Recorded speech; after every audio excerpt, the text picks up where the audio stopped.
Welcome to ABA On Call.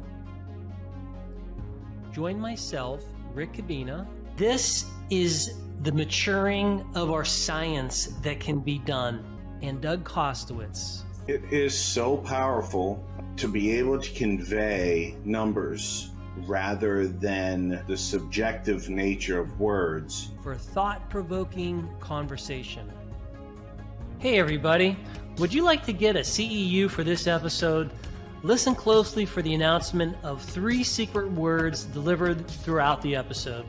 Take note of those words and we will tell you where to go to get your CEU when the show is over. Hello everyone, welcome to ABA On Call. We are back and we are coming to you with the last episode of season 5. Doug, yes. How did we do it this season? I don't know. We just probably kept doing things and then time went by and we got to season 5. So season 6 is coming around the corner. Are we officially in syndication? Do we get like syndication rights here? I don't know. That sounds awesome though. Like Gilligan's Island or Cheers. Yeah. Well, they're definitely made for TV movie soon. So. Right. I can already think about the people who I would cast for me. That's another episode, by the way. We're not going to go into it here. Yes, no, we got more important things to talk about. What we're going to do today is review a book that has been impactful to both you and myself. I have read this book. I do a critical thinking seminar maybe every other year, sometimes every 3 years with my doc students. And this is one of the books that we read, and it is fabulous. And it's called Nonsense on Stilts. Doug, this book is remarkable. Why don't you give us a general overview of, what is this book about? Well, it's interesting because the author, Massimo Pigliucci, is a philosopher of science. So but he looks at it from a very critical lens. And I know that both you and I, Rick, are purveyors of general science content and critical thinking. And this book is packed full of things that will make you think. It's very objective in how he reviews different aspects. He takes us on a tour of demarcation of hard and soft sciences. Then he looks at things that are almost science. Then he moves into truly bunk, or as he refers to, pseudosciences, and then nonsense on stilts. But then he really goes into specific aspects of the world and looks at how science plays a role. And I think those are the most awesome chapters in the whole book. One, for example, looks at the climate change argument from 2 different angles, and from someone who maybe not very scientific that does a really good job, and someone who maybe is taking a more scientific that is not doing a good job. So it's just an amazing book. Yes. This book, the title Nonsense on Stilts, comes from the thought that if you have something that is nonsense, if it's on stilts, it's elevated, that this is just the height of bonkers, bananas, whatever you want to say. And fortunately, true bunk. Yeah, true bunk. We live in a world where we are confronted with this all the time. This, oftentimes, we are, and the people that listen to us, we're all in a community that respects science. Skinner was a natural scientist, and he fashioned understanding. He went into psychology to truly understand behavior, being couched in science. And it's a very different perspective that you have when you embrace the underpinnings of behavior analysis as a science, because when you do science, it's going to produce information in a way that if you're not engaged in science, and there are other ways to come to understand the world to get information, but science is one of the best. And this book talks about what is science, and as you pointed out, what are things that are almost science, and what are things that are clearly not science. And I feel everyone should always be reading about this, should always be on their guard, because while information never stops from science, nor does the bunk that we are constantly being uh, given. People want your money, people want you to follow them, people want your money. And that's you get a lot of that with these pseudoscience, and bunk is another way to call it. Well, we are inundated, like you said, with information, but science holds a lot of power. And understanding when someone calls something science and when it's actually from a scientific perspective, that is one of the unique, not unique, but cool aspects of the book, because it allows you to become a better consumer and it shows examples, because there are many people out there that want to sell you something. And like you said, they're a bunk. And what they've learned is if I can couch it as scientific, even when it's not, I can sell a lot more. I can take more advantage of the situation. I get instant science credibility. And that is, that's really you have to be on the lookout for that notion of pseudoscience, because there's a lot of things out there that don't pretend to be science. They're just information themselves. But there are those that are really pretending or want to be or think they are science when in essence they aren't. And arming yourself, because we are given information from many different angles that are biased, they have the stake in something. So you have to be really careful. And just, I can't say enough. You talked about reading it. I listen to it on an audiobook probably once a month. I just go through chapters because it's so intriguing and so exciting to listen to it. I know that sounds really. No, it doesn't at all. In fact, this is a podcast, so people are used to consuming information just through listening. And of course, there are some people that want to see your lovely face, so they'll tune into our YouTube channel. But definitely the majority of the audience listens. And I listened to this book several times. It's deep. And every time you listen to it, you're like, oh, yeah, you either remember stuff or you gain something new.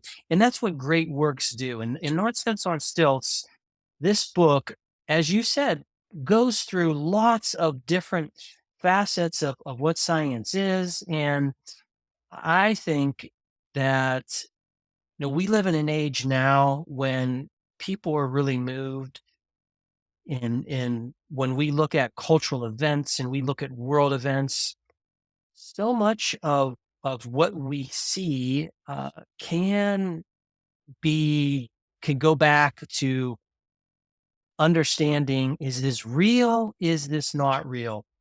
There was a quote that I was listening to that I absolutely loved from another podcaster, and he said, if someone can convince you to believe absurdities, someone can convince you to commit atrocities. And that was so moving to me when he said that I wrote it down, and it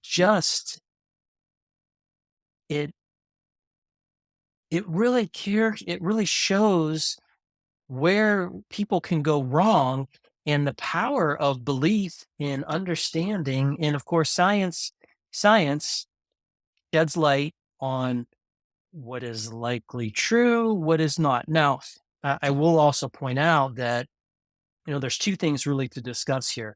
There's science, and then there's critical reasoning, and the two are not the same. You and maybe audience members, you all can think about this. Maybe there's someone in your life that does practice science, but has some very bizarre beliefs, or some beliefs that are not grounded in reality. And uh, they're not the same. Uh, they're not mutually exclusive, I guess is the word I'm looking for.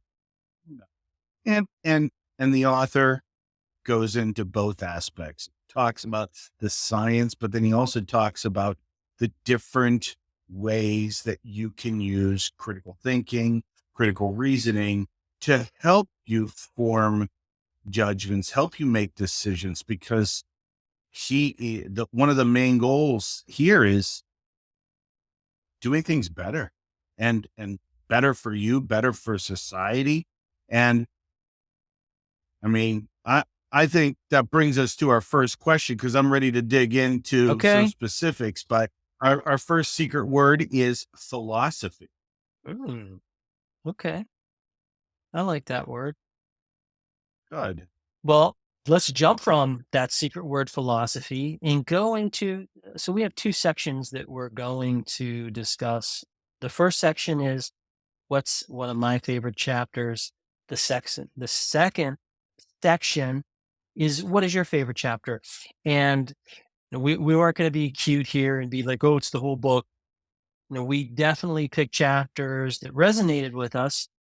And the chapter that I'm going to discuss is chapter 1, and that looks at the difference between hard and soft sciences. There has been a demarcation for years, and some people will cast aspersions if you're in the soft sciences versus the hard sciences. So all of us, even if we ask people, hey, give us some examples of the hard sciences, people would just know what these are. Physics, chemistry, biology. There you have it. Those are just, oh yeah, those are very much hard sciences. And then, well, what are the soft sciences? Psychology, education, economics. And these soft sciences, the thinking is, well, the soft sciences aren't as good as the hard sciences. But what Pigliucci does in his first chapter is he talks about, number one, where did this come from? And number two, why is this not true? Right. Well, I mean, Popper, wasn't it Popper who said it originally, that there's that demarcation of hard and soft sciences? Well, he takes this to task because he goes through and looks at the various characteristics of these sciences. So how can you characterize a science? So what's your object of inquiry? Um, how much money do you get to do your Yeah, science? I love the coolness factor of your science, it's right? true. Um, and so just to, ruin some things for everybody out there, it's like, well, physics, while it's a very small thing, there are very controlled situations to look at. There's a lot of money in physics because government funding, there's a lot of really important things in space and different aspects that involve uh, physics. And then it's really cool to be in the theoretical spheres within the scientific realm. And he says, well, if you have all the money and you're getting all the cool people, then why aren't you making really cool gains? And aren't you a really like awesome hard science? Whereas if you look at the soft sciences, right, is there really worse or better? No, it's really harder. I mean, it's messy. You think about behavior analysis. While we go for a very specific operator or looking at behavior, there are umpteen thousand interactions with the environment that we could take into play, your history of reinforcement that we can't even access. So it becomes very hard. And so we may not be as accurate in these moments as compared to maybe something in the harder sciences, but it's still doing really awesome things. And then I could go on and on. I was going to talk about the historical sciences versus prediction sciences. I mean, see, I listened to this. Well, I can tell you, I was so fired up when I first read this book that I actually had written an article and I was going to submit it to the Skeptical Inquirer because he had something in there. And mine was, look, you almost make it, it's good to understand that if you're in a soft science, and I, pretend I'm using scare quotes here, versus the hard sciences, the there there's no difference in terms of the value of both of those, but I wanted to write that, you know what, there is differences in in soft Yeah, sciences and hard sciences. And this should be something that you should be aware of, Doug, since you were involved in this research. We did research in I the know. past and we looked at something called fractional graph area. And fractional graph area stands for it's FGA, I guess fractional graph area is what it is, but it's abbreviated as FGA. And what this metric does is it goes into journals and looks at how much page space is devoted to statistical graphic. If you have a bar chart, if you have a line graph, if you have a beautiful visualization that's showing these statistics versus just using words, just having a table, because it is true that the soft sciences communicate their findings more with words. I mean, that's really what they do. They use words, and then sometimes they'll use statistics and numbers, whereas the hard sciences don't do it that way. And that has always impressed me. And again, that doesn't get at the one is less valuable than the others, but I do believe there are differences between the hard and soft sciences. And we can talk more too about historical sciences in the experimental Right. sciences and what those differences are. But uh, I feel that in the soft sciences, and that would be the different disciplines that characterize that, do things fundamentally different from the experimental sciences. And it's not that they couldn't do those things, they just choose not to. You much more so in the soft sciences, you get the much more use of tables because you're using mathematical equations with large amounts of numbers.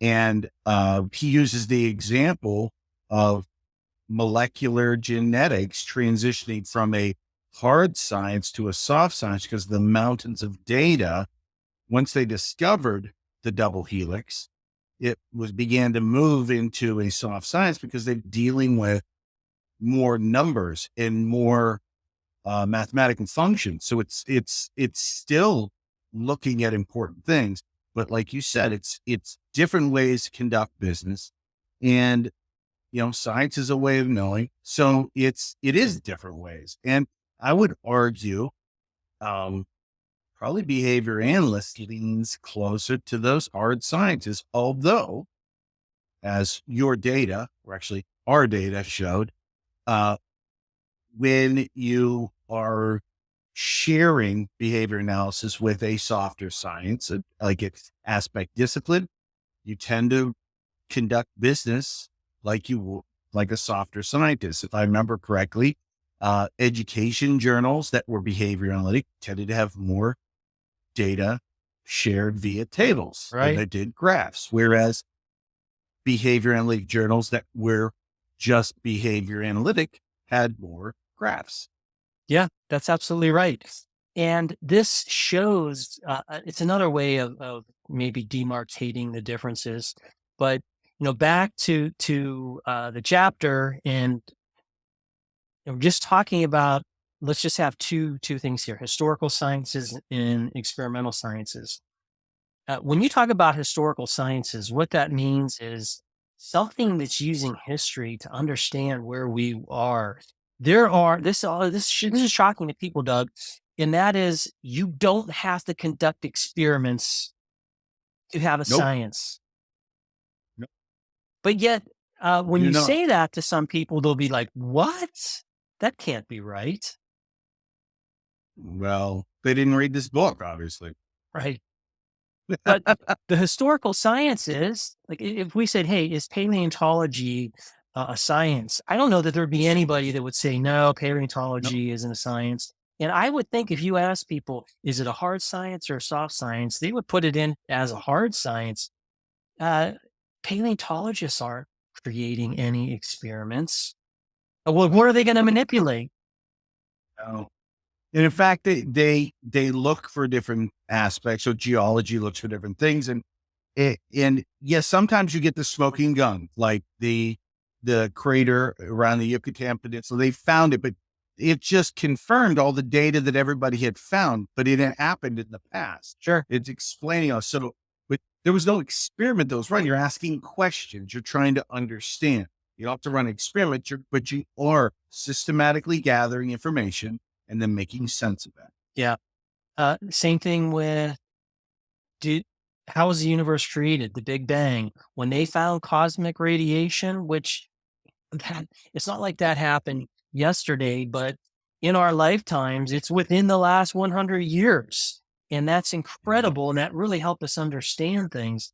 The other kind of sciences, and this gets at the heart of the differences, would be, as you said, experimental sciences. Physics is definitely a hard science when people use that term. And you can measure with incredible precision these things. These, when I say things, I'm using that euphemistically to mean atoms or whatever you're looking at. Right. Whereas we can do the same thing in behavior analysis, going back to the experimental chamber and putting an animal in an experimental chamber and controlling as much as we can. That's a strong experimental science. And as a result, we can make very good descriptions of what we measure, and we can make predictions based off of what we find. But again, while we can talk about this a long time, when you move out into the applied world, and this is where people start bashing on like psychologists, counseling psychologists, and even applied behavior analysts, there are just so many variables that you no longer have any control over that it's much harder to make those predictions because there are things going on that you're not aware of. And as a result, you're trying to do the best that you can to have the supplied outcome, but you're not in that lab where you have control over all these different things. Before we go on to the third part, one thing that really illustrates that in the book, he talks about within physics, a physicist, if they're getting a different number, they can attribute that almost 99% to measurement error. Whereas Yes. when you get into so many variables, a psychologist, if they're doing something with group statistics, you can only account for 25, 30% of the variability in your measurement. So you see how there's a lot less control. So it's almost softer.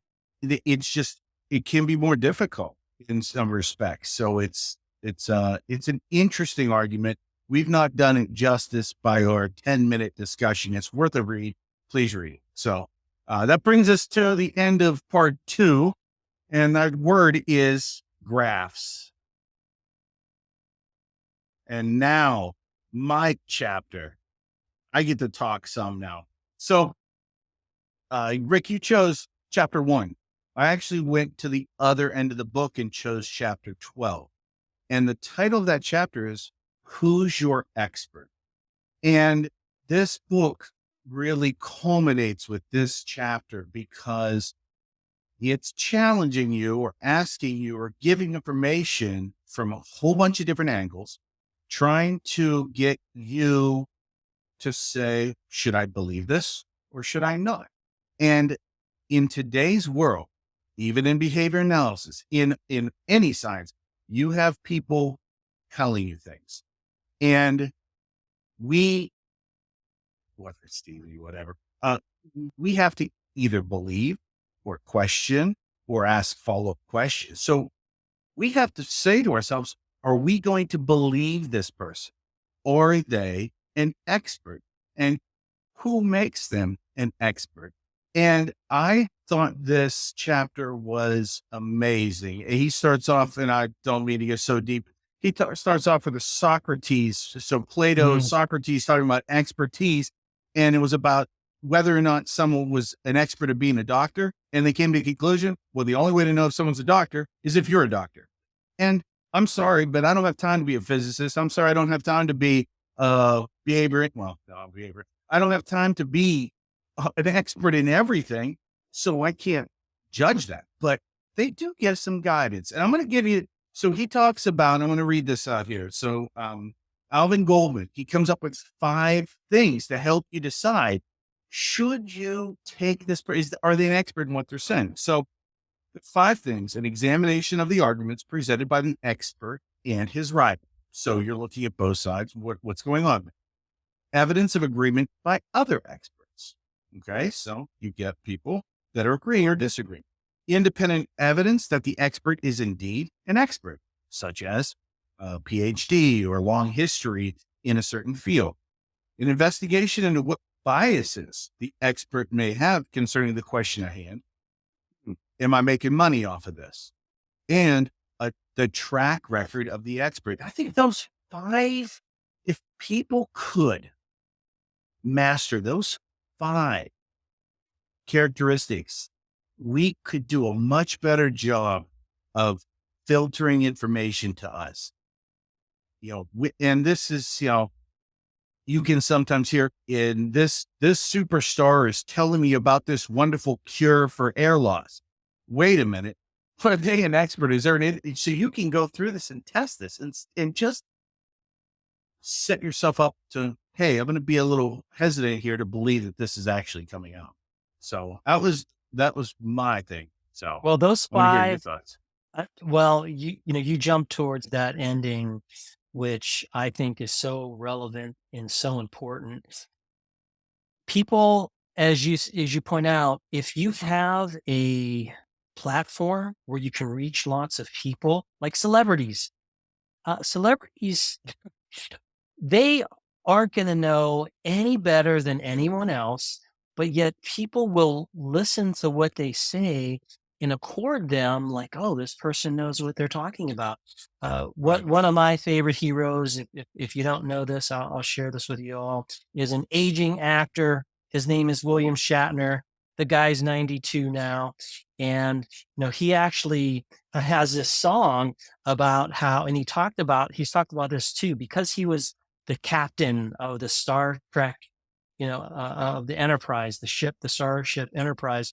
People thought that, they would come up with him for years talking with him about natural disasters. And he's like, look, I'm just an entertainer. I don't know anything. I'm not any more enlightened than you are. And those 5 that you gave are so important because not everyone is as humble as Bill Shatner, and maybe humble using that with him is he's humble in some aspects. Others, he's definitely not, But you're right, and we really have to be careful because now you can go to your favorite social media channel. Someone can be popular, and someone can be spewing absolute utter nonsense and things that are harmful. And how do you know if that person, because if they're a smooth talker and they have other people that are liking them and other people that are like Joe Rogan is a great example. He's probably, if not probably, the most famous podcaster in the world. Like, he has millions of subscribers. And, Joe Rogan comes and says something. Is he a scientist? Should you believe what he's saying?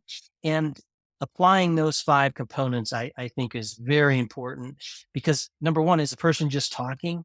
Is the person being fed cliff notes from their producer and they sound really good because they're speaking well?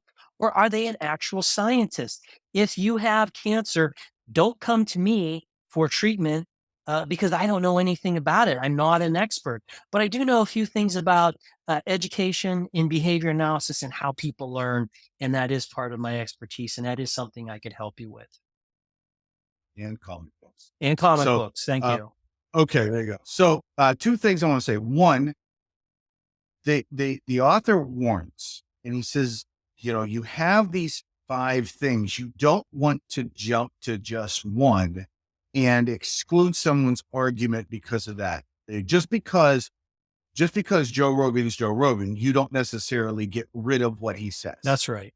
Because that's making a fallacy in your argument, but that doesn't mean that you jump to belief. That means, okay, let me apply all 5 of these. Another thing that you mentioned that we get into an issue with is people who are experts in field A and feel like, well, now that I'm an expert in field A, I can tell you what's going on in field B because I'm so smart or so wonderful.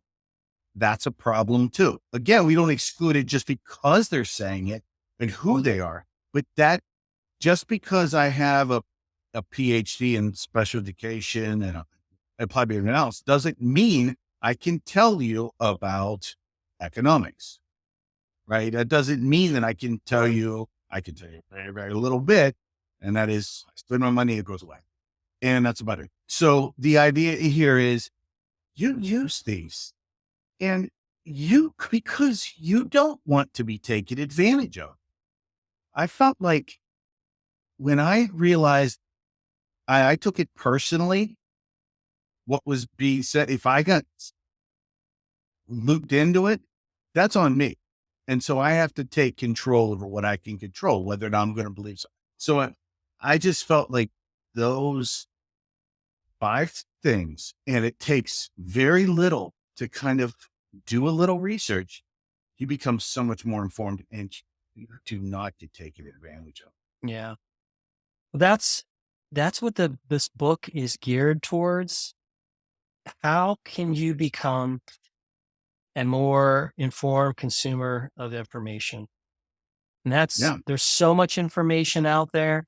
And, information, when we talk about that, comes in different chunks. And just because it's information, I could give you information about searching for leprechauns, my leprechaun hunter, and how to chase the rainbow and make millions of dollars, and ask you to send me some money for my leprechaun manual, my leprechaun hunter's manual. I'm just launching this, by the way. Rick Well, Kubina, my goodness, leprechaun I'm kind of manual. sold in. Let me do first thing. What's his rivals say? That leprechauns are actually bad. We don't want leprechauns. Okay, so we've done our due diligence. We can just outright leprechauns are bad. So But that's what this book gets at. There's many yeah. different beliefs out there, and people are gonna be in contact, and we don't all have the time, echoing what you said, to be experts in everything that's out there. And how do we make it in this society where we are inundated with information? Well, I will tell you this: giving yourself a leg up, doing some even minor work will really help you sort through some of these things. And you just won't feel like you're taken advantage of. That's the one of the best feelings ever is like, I'm not getting sucked in that path. I'm going to stay over here. And that doesn't necessarily mean that it's science, non-science kind of thing. It's, things that are touted as science. You may be able to say, you know what, I'm not really going down that path. We'll wait for the data to come out, or the experts aren't really leaning that way. Well, maybe they will. Maybe that's a big change. I don't know. It's just, it arms you with some wonderful questions. And I think it's a great chapter. Yep. Well, then that'll bring us to our last secret word: Oh, and that is expert. expert. Well How done. apropos. This discussion about science, I feel, is so appropriate to end our season.